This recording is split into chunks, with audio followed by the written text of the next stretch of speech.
আজকে সাথে করে নেব বেগুন ভর্তা।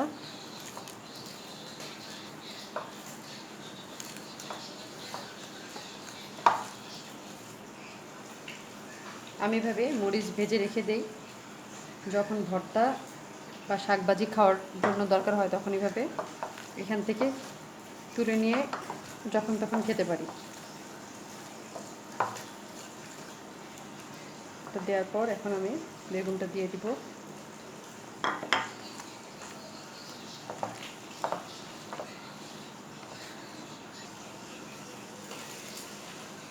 বেগুন ভর্তার সাথে অবশ্যই সরিষার তেল।